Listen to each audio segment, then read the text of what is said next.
Presentasi kelompok 4. Selamat siang teman-teman. Siang. Jadi pada kesempatan kali ini saya berperan sebagai moderator pada bagian kelompok 4 yang berfokus pada aktuatif. Jadi tanpa banyak basa-basi lagi, saya akan perkenalkan anggota saya mulai dari yang paling kanan. Perkenalkan, nama saya Olivia Marceliani. Perkenalkan, nama saya Fadila Tazkia. Saya Ernia Lestari. Saya Gigi Walfaridi. Dan saya sendiri Egista Syarul Islam, tadi sudah sebutkan sebagai moderator. Oke, kita akan langsung masuk ke materi yang pertama yang akan dibawakan oleh saudari Olivia Marceliani. Dipersilakan. Memilih usaha di bidang market. Jika kita amati dan kita pikirkan baik-baik, pakaian itu termasuk dalam kebutuhan primer. Begitu pula sama halnya tentang makanan. Tapi kalau makanan ini orang itu punya selera yang berbeda-beda. Secara otomatis semua orang itu tertarik berarti kepada pakaian. Nah, pastinya di Kota Mataram yang notabene termasuk ke dalam kota yang maju, otomatis peminat dari market pakaian ini menyentuh grafik yang cukup tinggi. Oleh karena itu, kami memutuskan untuk survei pada bidang yang berfokus pada pakaian. Sekian.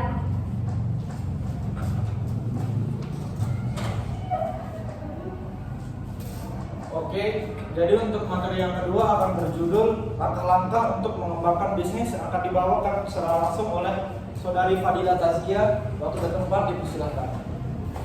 Langkah-langkah agar usaha lebih berkembang. Jadi kita perlu pengamatan, karena langkah-langkah awalnya itu kita perlu pengamatan.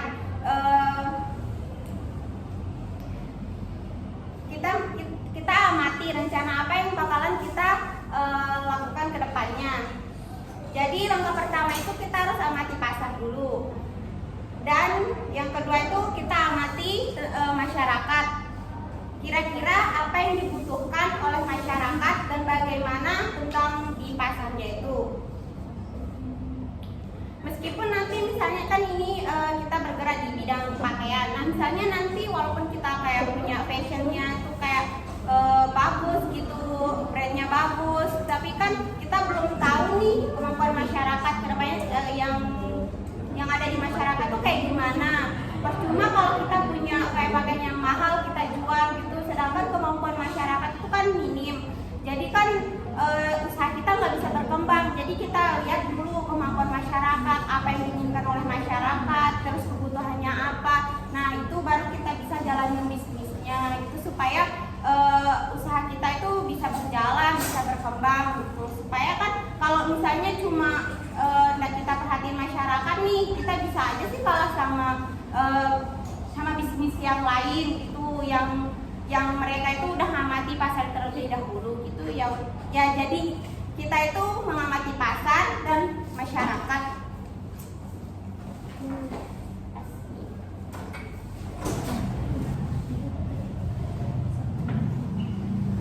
Oke, masuk ke materi berikutnya yang terfokus pada cara memimpin dan mengatur usaha yang akan dibawakan langsung oleh saudari Ayi.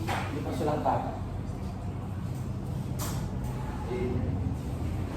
Cara memimpin dan mengatur. Kita tahu ya teman-teman, seorang pemimpin itu bisa dikatakan sebagai pemimpin ketika dia cerdas,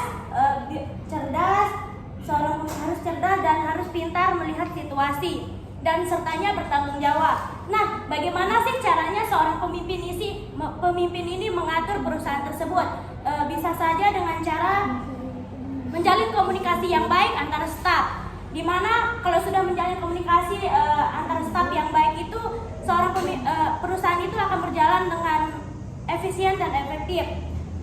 Kemudian dalam memberi perintah pun, seorang atasan itu tidak bisa semena-menanya, harus melihat dampak dari perintahnya itu seperti apa, apakah memberikan dampak yang baik atau buruk di dalam perusahaan tersebut. Dengan pengarahan yang baik dari seorang pimpinan ini, dengan pengarahan yang baik dari para atasan dengan visi dan misi yang jelas dari suatu manajer perusahaan dapat menimbulkan efek yang positif untuk perusahaan itu sendiri. Antara lain terjadi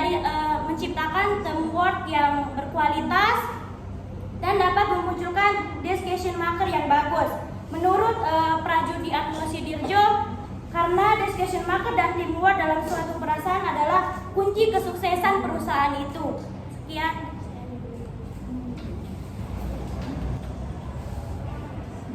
Nah, untuk materi selanjutnya, tidak mungkin kita dalam berbisnis tidak ada yang namanya konflik dan problematika. Selalu ada di hadapan kita setiap mulai bisnis, ada aja masalah yang timbul, entah itu masalah internal dan eksternal. Kita fokus dulu ke masalah internal yang terjadi antar karyawan yang akan dibawakan oleh saudari Gina. Dipersilakan. Solusi ketika terjadi masalah antar karyawan. Nah, ketika ada masalah, jangan sampai mendengarkan salah satu pihak.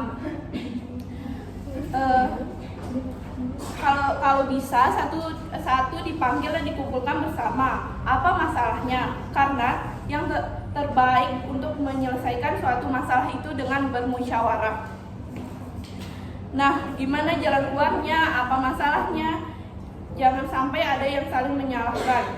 Jadi, jangan sampai ada kesalahpahaman di antara mereka. Sebagai pemimpin, kita harus adil di gimana menyelesaikan suatu masalah sehingga tidak terjadi masalah. Sekian.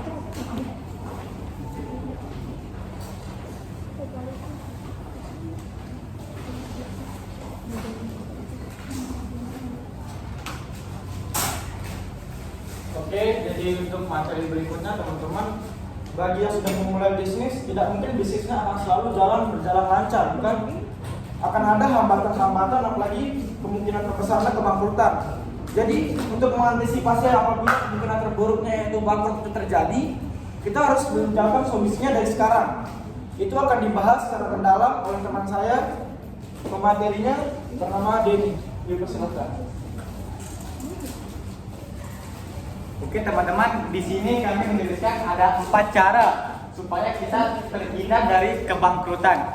Yang pertama itu adalah evaluasi bisnis. Kenapa kita harus melakukan evaluasi bisnis? Di sini dalam evaluasi bisnis kita bisa memilih dan memilah. Di sini kita bisa memilih mana langkah-langkah yang kita ambil ke depannya.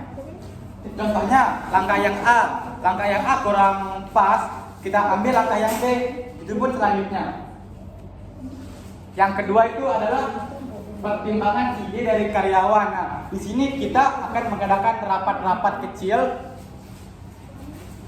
Selanjutnya kita akan meminta karyawan itu buat mengeluarkan ide-idenya supaya suatu perusahaan itu berjalan dengan lancar, efisien dan efektif.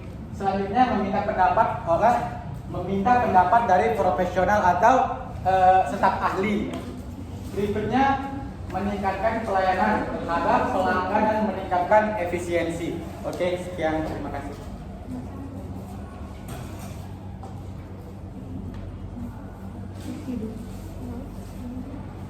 Jadi untuk materi yang terakhir yang dibawakan oleh saya sendiri, yang akan berfokus pada bagaimana jika seseorang pebisnis tidak berani mengambil risiko dalam sebuah bisnisnya.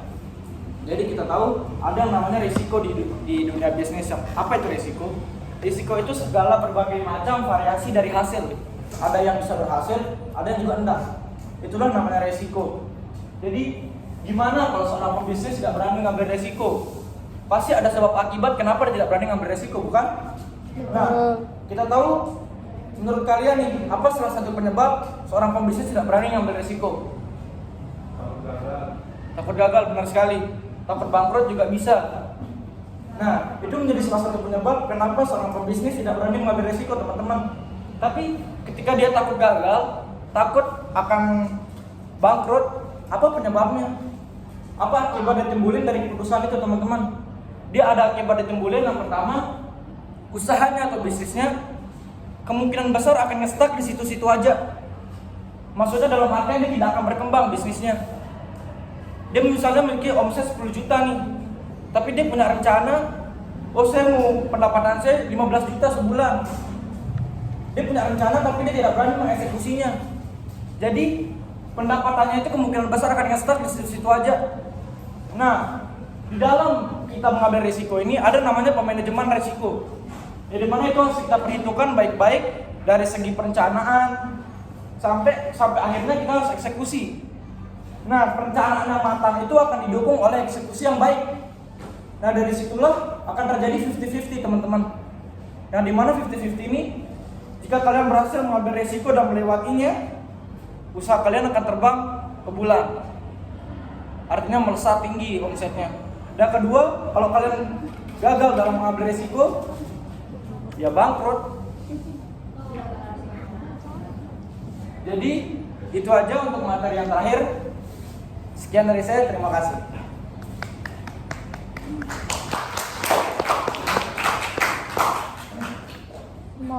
Sesi tanya dan jawab. Teman-teman, karena udah selesai nih kita presentasi, kita masuk ke dalam sesi tanya jawab. Nah, di sini kan terdapat 5 kelompok yang masing per kelompoknya mendapat jatah 2 pertanyaan. Ada yang udah siap mau bertanya? Kelompoknya? Kelompok 1.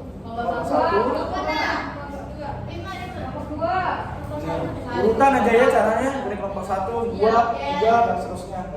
Oke, kita mulai.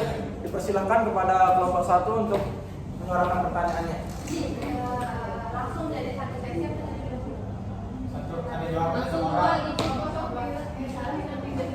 Coba boleh minta tolong dijelasin di dalam perusahaan ini tuh kayak gimana sih aktuatifnya, kayak yang tadi itu kayak pimpinan perusahaannya udah gimana aja, terus untuk jalan meminimalisir resiko-resikonya perusahaan ini udah gimana aja gitu. Yang pertama.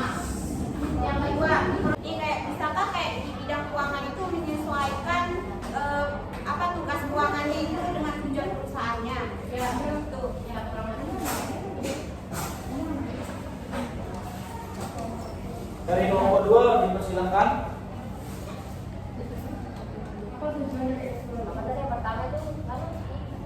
Kenapa? Apa tujuan dari accounting?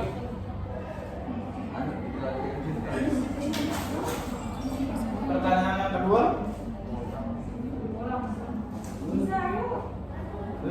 Bagaimana penerapan accounting dalam organisasi? Penerapan accounting dalam organisasi. Kelompok 3.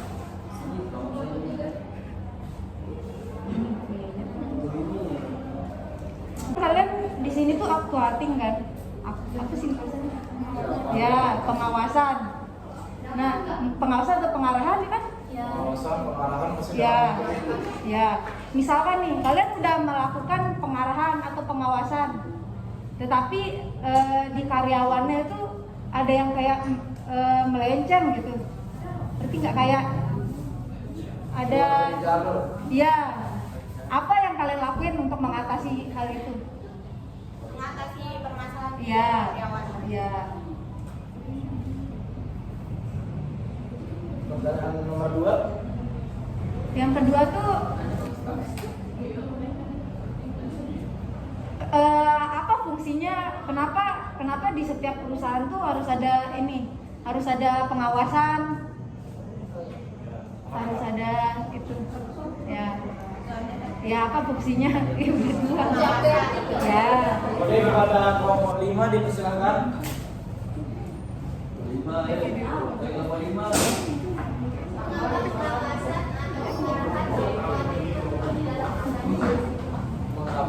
Pengawasan dan pengarahan dalam accounting perlu dalam organisasi.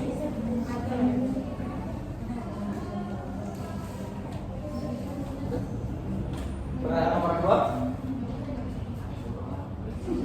Sebutkan contoh accounting dalam perusahaan yang kalian ambil. Contoh accounting dalam perusahaan yang kita ambil. Kelompok 6. Langsung bersama paling apa saja yang harus dipenuhi untuk melakukan fungsi pengarahan. Yang kedua, bagaimana melakukan fungsi accounting yang baik. Bagaimana melakukan accounting yang baik. Oke, karena sesi tanya jawab semua sudah bertanya, kita bakal tampung dulu sebentar untuk berdiskusi, untuk memikirkan jawaban yang paling bagus yang bisa kita kasih ke kalian. Oke. Kita waktunya sebentar. Oke, setelah berdiskusi yang cukup lama, kami menemukan jawaban-jawaban yang tepat untuk diberikan kepada kalian. Jadi saya dan teman-teman saya akan menjawab pertanyaan dari kelompok 1 yang akan dibawakan pertanyaannya jawabannya oleh Denny Liwa Alfaridi. Dipersilakan. Oke, pertanyaan pertama itu adalah apa tadi? Pertanyaan pertama, bagaimana aktuating dalam suatu perusahaan? Di sini kita ngertiin dulu apa itu aktuating.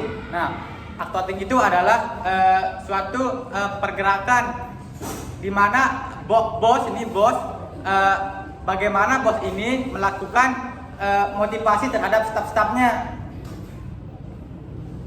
Udah ngerti? Nah, selanjutnya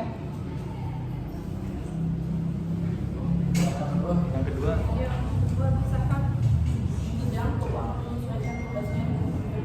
Nah, ini dengan keuangan ya bendahara. Tentunya apa tadi?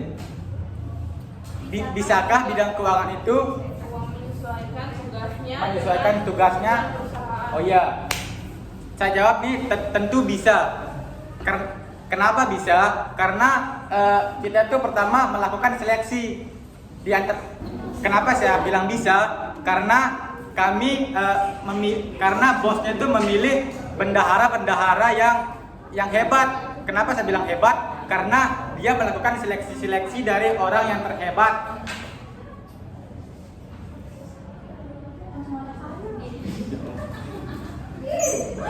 Ada sanggahan? Ada. Apa? Pertama itu kayaknya belum sesuai sama yang saya maksud itu bukan pengertian aktuatingnya, tapi bagaimana proses aktuating di dalam perusahaan itu. Itu dah melakukan motivasi. Enggak, melakukan motivasi ini dilakukan untuk agar staf-stafnya itu tidak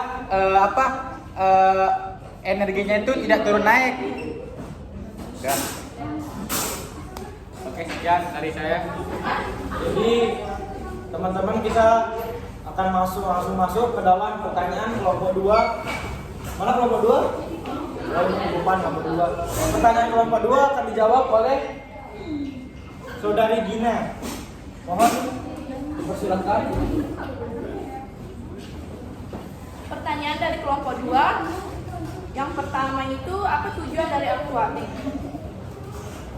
Tujuan dari aktuating adalah membuat semua anggota kelompok agar bekerja sama dan bekerja secara ikhlas serta untuk mencapai tujuan sesuai dengan perencanaan dan usaha-usaha pengorganisasian. Bisa diterima? Pertanyaan yang nomor 2. Penerapan aktuating dalam organisasi. Nah, penerapan aktuating dalam organisasi memberikan pengarahan dan motivasi kepada staf-staf sehingga setiap staf bisa melakukan tugasnya dengan baik dan bekerja dan kinerja karyawan tidak turun. Bisa diterima? Ya. Kita akan langsung saja masuk ke dalam sesi tanya jawab kelompok 3. Kelompok 3 juga memiliki 2 pertanyaan yang akan langsung dijawab oleh teman saya, Olivia Marcelia, yang dipersilakan. Baik teman-teman, saya akan menjawab pertanyaan dari kelompok 3. Mana ini kelompok 3? Mana suaranya? Oke, pertanyaan pertama, cara mengatasi permasalahan dalam karyawan. Caranya ini yaitu mengenali permasalahan dan sumbernya. Kedua, mengumpulkan pihak yang memiliki konflik. Ketiga, memberikan pengarahan dan sanksi sesuai hasil dari pemimpin. Keempat, evaluasi masalah dan bibit yang akan menjadi konflik selanjutnya. Oke, pertanyaan kedua, fungsi actuating, yaitu bagian dari proses pengarahan dari pemimpin kepada karyawan agar dapat mempunyai prestasi kerja menggunakan potensi yang ada pada dirinya. Bisa diterima? Oke. Sekian dari saya, akan diambil alih oleh Egita. Oke, sebagai moderator saya ngomong lagi ya. Masuk ke pertanyaan sesi tanya jawab kelompok 5 yang akan dijawab oleh Fadila Tazkia. Waktu dan tempat dipersilakan. Pertanyaan pertanyaan kelompok 5, mengapa perlunya itu pengawasan dan pengarahan. Jadi, yang pertama saya akan bahas tentang pengawasan dulu. Nah, pengawasan itu bisa membantu perusahaan dalam mengambil keputusannya. Tujuan dari pengawasan adalah untuk menghindari kemungkinan adanya terjadi penyelewengan atau penyimpangan di antar karyawan. Terus pengarahannya itu perlu karena supaya karyawannya itu tahu dia itu tugasnya apa, kerjanya apa, kewenangannya itu apa aja, supaya nanti kan dia nggak ngambil tugasnya ya tugas orang lain gitu. Udah? Oke, selanjutnya contohnya akan dijelaskan oleh moderator saya. Oke, jadi pertanyaan yang kedua dari kelompok 5, contoh aquating dalam perusahaan pakaian. Ini waktu kita terjun ke lapangan saya bakal sedikit throwback atau bercerita teman-teman. Jadi ketika melakukan survei ke dalam perusahaan, aquating itu kan terfokus pada motivasi, penggerakan, dan pengarahan. Nah, saat kami melakukan survei dan adanya sesi wawancara kepada pimpinan atau CEO dari sang perusahaan, kami mengambil kesimpulan bahwa cara mereka dalam melakukan pengarahan itu dengan cara mengarahkan para staf untuk ada customer nih, mengarahkan para stafnya untuk mengerti tentang fashion.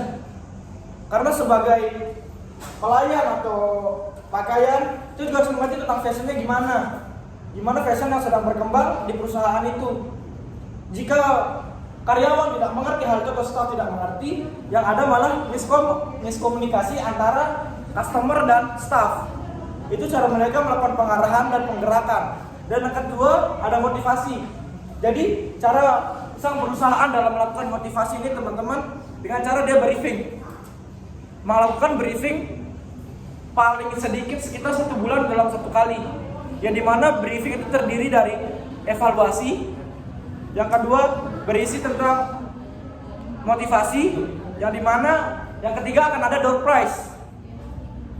Door prize bagi para staff untuk menjaga semangat juang mereka sehingga motivasi akan berjalan dengan baik.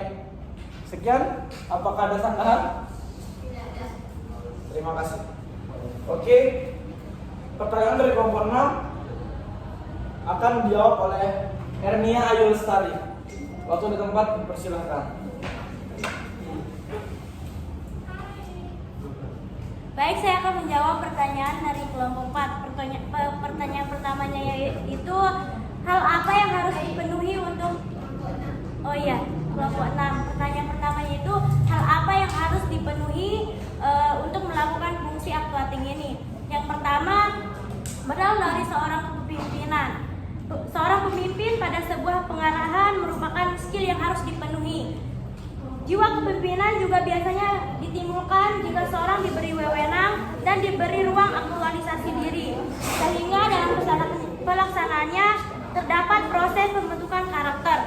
Yang kedua, moralitas diri, di mana moralitas diri ini merupakan salah satu karakter dari orang tersebut, sehingga akan mengaruhi tingkah laku dan cara berpikirnya, akan berpengaruh juga terhadap pengambilan keputusan yang nantinya akan diambil oleh orang tersebut. Yang ketiga yaitu cara komunikasi. Cara komunikasi merupakan aspek penting dalam aquating. Di samping itu komunikasi juga merupakan penting untuk membuat pesan menjadi lebih tersirat dan dalam memberikan informasi sesuai dengan detail-detailnya.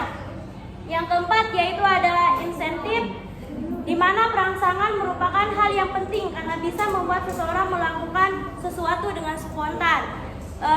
Bisa juga membuat kebijakan lebih rigid dan terarah. Yang kelima yaitu melakukan supervisi. Apa sih supervisi ini dalam pengarahan? Supervisi dalam kasus ini memiliki peran penting untuk melakukan sebuah controlling dan pengarahan dari atasan ke bawahan. Pertanyaan yang kedua yaitu bagaimana melakukan fungsi aquating yang baik? Bisa saja dengan memberikan orientasi tugas dan instruksi dengan jelas kepada bawahannya, kemudian memberikan petunjuk dengan baik, dan terakhir memberikan pengaruh yang positif kepada anggota bawahannya. Sekian, mungkin ada yang kurang jelas. Baik. Karena sudah berakhirnya sesi tanya jawab pada saat presentasi kali ini. Kami dari kelompok 4 mengucapkan terima kasih atas waktu dan pengertiannya. Kurang lebihnya mohon maaf. Kami dari kelompok 4 mengundurkan diri. Sekian, terima kasih. Selamat malam.